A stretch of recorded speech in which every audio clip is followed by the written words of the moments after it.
Go.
कैसे आप? ठीक है सर। ठीक है।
आपने लगातार जिस तरह से आप कोरोना संक्रमित मरीजों के परिजनों को लेकर भोजन वितरित कर रहे हैं, तो कितने दिन से आप लोग ये काम कर रहे हैं और क्या क्या सेवा दे रहे हैं? हमारा जिस दिन लॉकडाउन हुआ था शुरू, आज 31वां दिन है।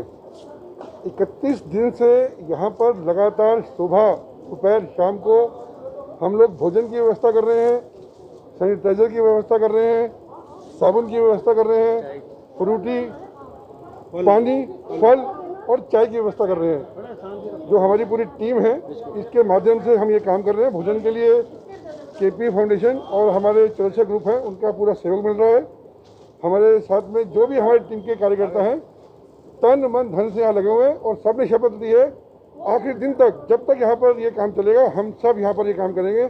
इस कड़ी को टूटने नहीं देंगे। सर सब सवाल ये है कि कोरोना संक्रमित मरीजों को सबसे ज़्यादा इस समय दवाइयों की ज़रूरत है, इंजेक्शन का, वो भी आप वितरित? हमारे पास यहाँ पर अपने हमने कार्ड वितरित किए और वार्ड के अंदर किसी का कोई फ़ोन आता है, किसी को ऑक्सीमीटर चाहिए, कोई दवाई चाहिए, उसके लिए हमारे जो दवाइयों के प्रमुख हैं अनिल कुर्थी जी वो काम को देख रहे हैं। हमने काम को बांटा हुआ है, भोजन की व्यवस्था में अलग लोग हैं, दवाई की व्यवस्था में अलग लोग हैं, एम्बुलेंस की व्यवस्था में पूरी टीम अपने कामों को लेकर कामों में लगी हुई है। कब तक लगे रहेंगे आप लोग? जब तक यह संकट रहेगा और यहाँ पर कोरोना के मरीज भर्ती रहेंगे, हम लोग यहाँ पर सेवाएं देते रहेंगे। अब्दुल भाई, मनोज जी, हाँ भाई मैं यही हूँ। सर लगातार जिस तरह से कोरोना संक्रमण मामले को लेकर अब बीजेपी के कार्यकर्ता भी हैं कि लगातार खाना वितरण, उसके अलावा जरूरी सामान वितरण करें, तो उसको लेकर क्या कहेंगे? देखिए, भारतीय जनता पार्टी हमारे माननीय प्रधानमंत्री जी श्री नरेंद्र मोदी जी, राष्ट्रीय अध्यक्ष श्री जगत प्रकाश नड्डा जी और हमारे प्रदेश अध्यक्ष आदेश गुप्ता जी के नेतृत्व में लगातार इस महामारी में दिल्ली के लोगों के साथ खड़ी है। और भारतीय जनता पार्टी ने ये संकल्प लिया कि जो भी कोरोना संक्रमित परिवार हैं उन लोगों के साथ इस संकट की घड़ी में खड़े होंगे और उनके लिए भोजन की सेवा हम लोग मुहैया कराएंगे। आज 18 हॉस्पिटलों में भारतीय जनता पार्टी दिन में खाने के समय और रात को भोजन डिनर के समय भोजन वहाँ पर टेंट लगा के प्रोवाइड कर रही है। और पूरे दिल्ली में जो हमने एक हमारे प्रदेश बीजेपी दिल्ली ने एक हेल्पलाइन लॉन्च की थी, उसमें जो फ़ोन आते हैं उनके घरों पर भी हम जो कोरोना से संक्रमित परिवार हैं जिसमें हमारी बहन और माता बीमार है और खाना नहीं बना सकती है, तो हम ऐसे लोगों को खाना पहुंचाते हैं। पूरे दिल्ली के अंदर अभी तक हम लोग 1,30,000 परिवार जिसमें के 4,68,000 लोग हैं अभी तक भोजन दे चुके हैं। और जब तक ये लॉकडाउन जारी रहेगा, इस महामारी का कहर जारी रहेगा, भारतीय जनता पार्टी दिल्ली प्रदेश आदेश गुप्ता जी के नेतृत्व में हर दिल्ली वासी के साथ खड़ी है, हर उस व्यक्ति के साथ खड़ी है जो इस कहर के अंदर दुखी है और जिसके अंदर जो कोरोना का संक्रमण है उसके परिवार के साथ हम खड़े हैं। अशोक की सबसे बड़ी बात यह है कि इसको लेकर राजनीति भी हो रही है। लगातार विपक्ष कह रहा है कि जरूरी दवाइयों की कमी है, पहले ऑक्सीजन की कमी थी, अब कह रहे हैं कि वैक्सीन को लेकर लगातार आरोप लग रहे हैं। क्या कहेंगे इसको लेकर कि वैक्सीन के मामलों में कहीं ना कहीं कमी आई है, लोगों को परेशानी भी हो रही है? देखिए, जो मोदी सरकार है वो लगातार इस महामारी से लड़ रही है और पूरा विपक्ष अपनी राजनीतिक गोटियाँ सेक रहा है और वो इस महामारी से लड़ने की बजाय मोदी जी से लड़ रहा है।